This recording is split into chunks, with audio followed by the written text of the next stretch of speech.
My millionaire uncle left his entire fortune to my son, and nothing to his own family. My uncle, let's call him Richard, was always the black sheep of his generation, but in the most unusual way. While most of our relatives lived pretty ordinary lives, Richard became wildly successful. He built a business empire from the ground up in the 80s and eventually sold it for millions. By the time he was in his 60s, he was worth more money than the rest of our extended family combined. He had multiple properties, investments, cars, you name it. But here's the twist: Richard never married, never had kids, and was, not exactly warm. He didn't tolerate fake behavior. If you sucked up to him, he would cut you off immediately. He valued respect, not flattery. Which, of course, made the rest of the family absolutely insane. The inheritance vultures. For years, my cousins and even some of my siblings hovered around Richard like vultures. They'd shower him with gifts he didn't want, call him constantly, pretend to be deeply interested in his hobbies, all because they were banking on his fortune when he passed. I can't even count the number of times I overheard things like, "When Uncle Richard dies, I'm finally buying that house. He better leave me something after all the family dinners I've put up with. Don't piss him off, you'll lose your inheritance." It was disgusting. Meanwhile, my relationship with Richard was distant. We weren't close. I visited occasionally, but I had my own life. My son, however, was different. My son and Richard. My son, let's call him Alex, never sucked up to Richard. He never tried to impress him or win him over. But he did something simple that nobody else seemed capable of: he treated Richard like a human being. When Richard came to family gatherings, Alex would shake his hand firmly, look him in the eye, and say, "Good to see you, sir." When Richard talked about his hobbies, classic cars, history, rare books, Alex would listen, not because he wanted anything, but because he was genuinely curious. When Richard grew older and friendlier, Alex never patronized him. He didn't talk to him like a child, didn't roll his eyes, didn't treat him like a burden. He gave him respect. That was it. No extra effort. Just basic decency. The passing. Richard passed away last year at 78. The funeral was tense, but the real explosion came 2 weeks later, at the reading of the will. The entire family packed into the lawyer's office, buzzing with anticipation. My cousins were practically rubbing their hands together, ready to split millions. The lawyer opened the envelope and began to read. First, Richard thanked his siblings and extended relatives, but not with money. He left them each a single keepsake, a watch, a photo, a small item of no real monetary value. The lawyer paused as the room fell silent. Then came the bombshell. The entirety of my estate, including all financial assets, properties, and investments, is to be left to my great-nephew, Alexander, my son. The room exploded. The aftermath. My cousins screamed. My uncle's nieces shouted at the lawyer. One even accused me of manipulating Richard into cutting everyone else out. My brother stood up and yelled, "This is a scam." He barely even talked to Alex. Why would he leave everything to him? The lawyer calmly explained, Richard had written a personal letter, sealed with the will. The lawyer read it aloud. "To my family, you treated me as a bank account, not a man. Every interaction was laced with expectation. Except Alex. He never asked me for a thing. He gave me respect, not greed. That is why he inherits. Not because he is the most deserving, but because he was the only one who saw me as more than a checkbook." The silence afterward was deafening. The rage. The days that followed were pure chaos. My cousins spammed Alex's phone with threats and insults. One relative tried to challenge the will in court, but Richard's lawyer had airtight documentation. My siblings accused me of using my son as a pawn, which couldn't be further from the truth. I had no idea this was coming. The irony? Alex didn't even visit Richard that much. He wasn't a caretaker. He didn't sacrifice years of his life. He just treated him with dignity. That was enough. Alex's reaction. Here's the part that makes me proud, Alex isn't letting the money change him. He told me, "Dad, I didn't do anything special. I just treated him like a man. I don't feel like I earned this, but I'll make sure to use it wisely." He's setting up trusts, planning to donate a portion, and investing in his future. He's handling it better than most adults I know. Meanwhile, the rest of the family is still seething. Every holiday, there's tension. Some relatives refuse to speak to us. Others keep trying to make amends with Alex, hoping he'll share the wealth. He won't. And I support him 100%. My reflection. Richard saw through everyone. He knew who valued him and who valued his bank account. In the end, his fortune went to the one person who gave him the respect he deserved. It wasn't about money. It was about dignity. And now, every time my family whines about how unfair it was, I remind them. If you wanted to be in the will, maybe you should have treated him like a person instead of a paycheck. The aftermath of the will. When the lawyer finished reading my uncle's will, the room fell into a silence so thick I could almost hear the grinding of teeth. My cousins, aunts, and even my own siblings sat there, stunned. I swear, I could feel the heat of their stares burning into me, though I wasn't even the beneficiary. My son was. Uncle David hadn't just left him a little something. He left everything. The mansion in upstate New York. The beach house in Cape Cod. The vintage car collection he adored. Every cent of his investment portfolio. The will was clear: to my great-nephew, Ethan, I leave my estate in full, for he showed me respect without expecting payment. To the others, who saw me as nothing more than a checkbook, I leave nothing.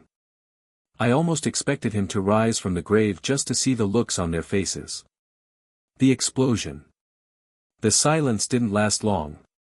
My cousin Mark slammed his fist on the table so hard that the coffee cups rattled.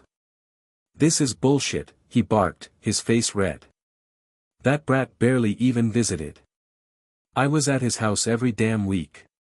"Yeah," I said quietly, "and every time you visited, you asked him for money. Every single time." Mark whipped his head toward me, eyes wild. "Shut your mouth, John. You knew he was old. You manipulated him. You brainwashed him into this crap." I laughed, an ugly, bitter laugh that I didn't even recognize as mine. Me? Brainwash him? I couldn't convince Uncle David to switch his brand of whiskey, let alone change his mind about his will. "You're just pissed because for once in your life, your fake smiles didn't get you what you wanted." That set off chaos. Voices rose, accusations flew, and the lawyer had to bang the desk with his gavel. Why the hell did he even have a gavel, just to calm everyone down? My son's reaction. What struck me the most was Ethan, my son, the heir to this fortune. While everyone else shouted, he just sat quietly, pale, stunned. He's only 19. Still in college. He wasn't expecting this. Honestly, I don't think he even wanted it. When we finally left the office, he turned to me and whispered, "Dad, why me? Why would he do this?" I sighed, putting a hand on his shoulder. "Because you never treated him like an ATM. You talked to him. You listened. You respected him, even when you didn't agree with him. That meant more to him than anything." Ethan shook his head. "I feel like I'm being punished for just being decent." The phone calls. That night, my phone wouldn't stop buzzing. Family members I hadn't heard from in years suddenly wanted to talk. One aunt called, sobbing, telling me it was unfair. That she deserved at least a piece of the estate because she always cared for Uncle David. I reminded her that caring didn't usually come with weekly invoices. Another cousin threatened to contest the will in court, claiming Uncle David wasn't in his right mind. But the lawyer had been thorough: medical records, video testimony of Uncle David reading the will himself, the whole deal. Contesting it would be a waste of money they didn't have. The ugliest call came from my own brother, Michael. His voice was dripping with venom. "You think you've won, don't you? That your kid being handed everything makes you better than us. You'll see. Money tears families apart. And when it does, Ethan will hate you just as much as we do." I didn't respond. I just hung up. The turning point. The following week, things escalated. A group of cousins showed up at Ethan's dorm, demanding he share the inheritance. They cornered him, called him selfish, and told him he owed them because family sticks together. Ethan called me, shaking. I drove 3 hours in the middle of the night to get him. I'd never seen him so rattled. "Dad," he said as we sat in the car afterward, "I don't want this money if it means losing everyone." I turned to him, angry but honest. "Son, you didn't take anything from them. They lost this long before the will. They lost it when they stopped treating Uncle David like a person and started treating him like a bank. This isn't on you." He nodded, but I could tell he didn't fully believe me. A dark realization. Here's the thing, part of me enjoyed their downfall. I know it's ugly to admit, but after years of watching my so-called family grovel at Uncle David's feet, only to trash-talk him behind his back, it felt satisfying. But another part of me worried. Money like this, it changes people. Even good people. I saw it in Ethan's eyes already, the fear, the pressure. The feeling that every friend, every relationship from here on out might be poisoned by dollar signs. I promised myself then and there, I'd do whatever it took to protect him. Not just from the leeches in our family, but from the burden of wealth itself. Because Uncle David may have left him everything, but the cost of that inheritance was only just beginning to show. The fallout of the will. When the dust of that first week settled, reality began to press down like a weight on my chest. It wasn't just about the money, though, believe me, the sheer scale of my uncle's estate was enough to shake a small country. It was about what it revealed. The family that had always carried themselves as paragons of dignity, morality, and family values, were now stripped bare, clawing at the bones of entitlement, bitterness, and greed. And the strangest part? My son, of all people, was the calmest in the storm. The family's descent. It didn't take long for the letters to start arriving. At first, they were just notes, thinly veiled pleas from my cousins and siblings. "Surely your son doesn't need all of it, maybe he could spare some for those of us who also loved Uncle. This isn't about money, it's about fairness. Think of family harmony. Surely you don't want to be responsible for its destruction." But within a week, the tone changed. Demands replaced pleasantries. Veiled threats replaced guilt trips. One cousin outright wrote that my son had tricked my uncle in his old age. My brother, who had hardly visited Uncle except to sniff out a potential inheritance, said the will was manipulated and swore he would take us to court. I remember sitting at the kitchen table, holding one of those letters, while my son walked in. He glanced at the paper, rolled his eyes, and said, "They think I conned him. I couldn't even convince him to buy me a PlayStation when I was 12.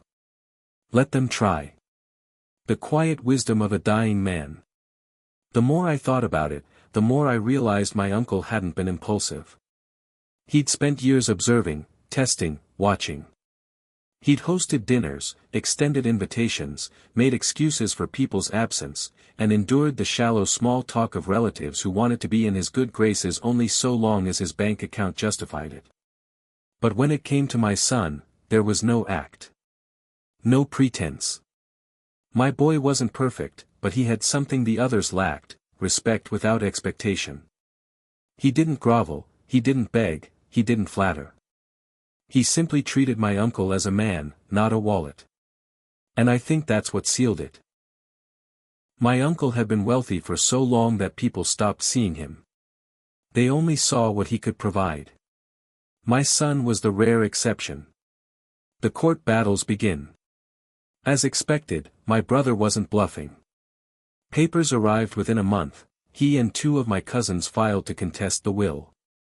Their argument was classic: undue influence. They painted my son as a manipulative, opportunistic schemer who preyed on a lonely old man. Walking into court with my son that day was surreal. He looked so young, just barely out of college, yet there he was, being cast as some kind of villain by his own blood. My brother's lawyer sneered when cross-examining him, asking if he had ever encouraged my uncle to change his will. My son, steady as ever, said. He told me about the will once. I didn't believe him. I didn't even want it. I still don't. But I respected his choice, because it was his choice. Not mine. The room went silent for a moment. Even the judge looked at him differently after that. In the end, the will stood. Ironclad, meticulously prepared by my uncle himself, with multiple witnesses. My relatives lost not only the case but also tens of thousands in legal fees. The shifting power dynamic. With every loss they suffered, their desperation grew. My brother stopped speaking to me entirely, save for the occasional venomous voicemail. My cousins spread rumors in town that my son was corrupted by wealth, though anyone who actually knew him could see how little he cared for the flash. And yet, I could feel the rift forming. It wasn't just them against us. It was me trying to keep my son grounded while shielding him from the weight of sudden, overwhelming fortune. He wanted to give some of it away. Not to family, but to charities, community projects, scholarships. He said, if money changes anything, I want it to change someone else's life, not mine. I was proud, but also terrified. Because generosity, as noble as it is, can make you a target just as quickly as greed. My uncle's final lesson. Months later, as I sat in my uncle's old study, now technically my son's, I found a sealed envelope tucked in one of the desk drawers. On the front, in his unmistakable handwriting, were the words. For my nephew, should he ever sit here and wonder why. Inside was a single page. No long explanations, no apologies, no flowery justifications. Just this. Wealth reveals. It doesn't change who people are, it unmasks them. Some wear their hunger as greed, others as fear, others as arrogance. Your boy wears it as responsibility.